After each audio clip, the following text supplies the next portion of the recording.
ఈరోజు ఈ వీడియోలో అందరికీ ఎంతో ఇష్టమైన మంచి స్నాక్ ఐటెం చూపించబోతున్నాను. అదే మిర్చి బజ్జీ.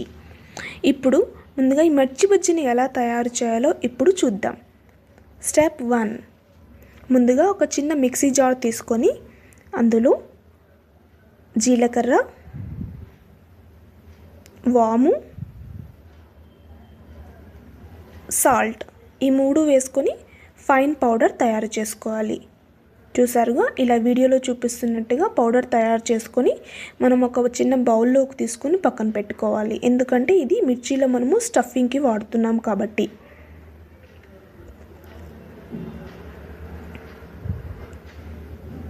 ఇప్పుడు స్టెప్ 2. ఇలా మిర్చి బజ్జీని తీసుకొని వీడియోలో చూపిస్తున్నట్టుగా మధ్యలో ఇలా ఒకసారి కట్ చేసుకొని ఎడ్జెస్ కూడా కట్ చేసుకోవాలి. తర్వాత వాటిలో ఉన్న సీడ్స్, విత్తనాలు మొత్తం మనము తీసేసుకోవాలి. ఇలా విత్తనాలు మొత్తం తీసుకున్న తర్వాత ఇందాక మనము మిక్సీ పట్టుకొని పౌడర్ చేసుకున్న పౌడర్ని ఇందులో మనము స్టఫింగ్కి వాడుతున్నాము. చూసారుగా, ఇలా వీడియోలో చూపిస్తున్నట్టుగా ఇలా మిర్చిలో ఉన్న సీడ్స్ అన్నీ తీసేసుకొని పక్కన పెట్టుకోవాలి. ఇప్పుడు ఈ జీలకర్ర, వాము, సాల్ట్ కలిపిన పౌడర్ని ఇందులో మిర్చిలోకి స్టఫింగ్ చేసుకోవాలి.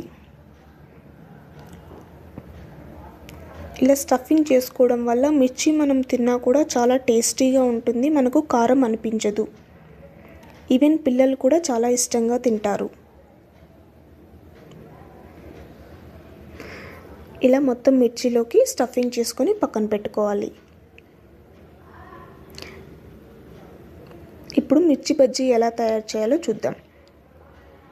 ముందుగా ఒక బౌల్ తీసుకొని 1 కప్పు శనగపిండి, 1 స్పూన్ బియ్యపిండి యాడ్ చేసుకోవాలి క్రిస్పీనెస్ గురించి. తర్వాత చిటికెడు వంట సోడా,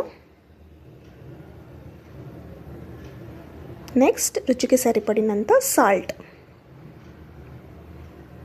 యాడ్ చేసుకొని ఒకసారి బాగా కలుపుకోవాలి.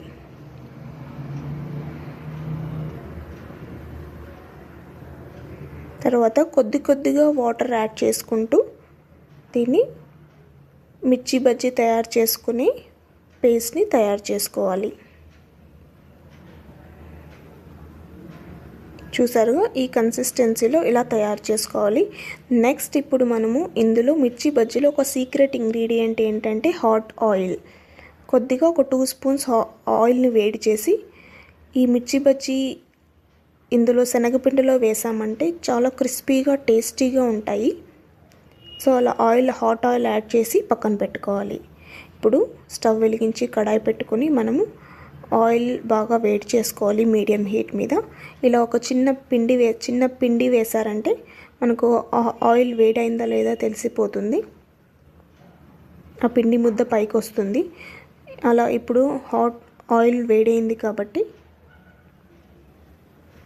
వీడియోలో చూపిస్తున్నట్టుగా ఒక్కొక్క మిర్చిని తీసుకొని ఈ పిండిలో అలా డిప్ చేసి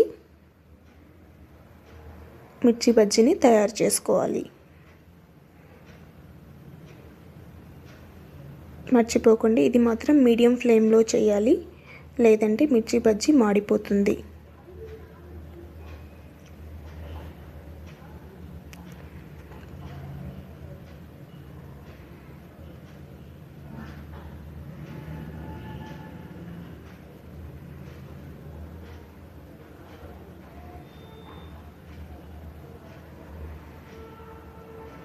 ఇలా అన్నీ వేసుకున్న తర్వాత అన్ని వైపులా బాగా కాలేటట్టు తిప్పుతూ ఉండాలి.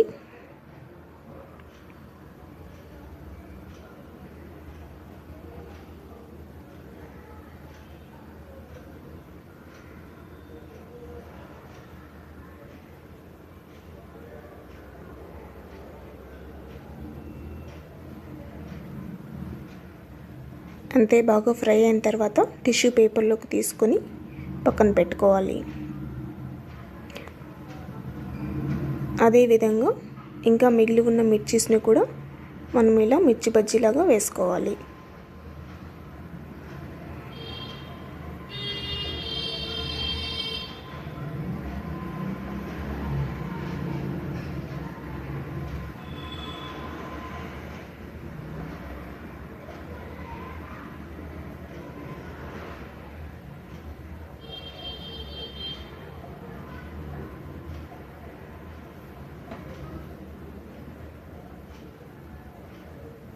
అంతే, ఎంతో టేస్టీ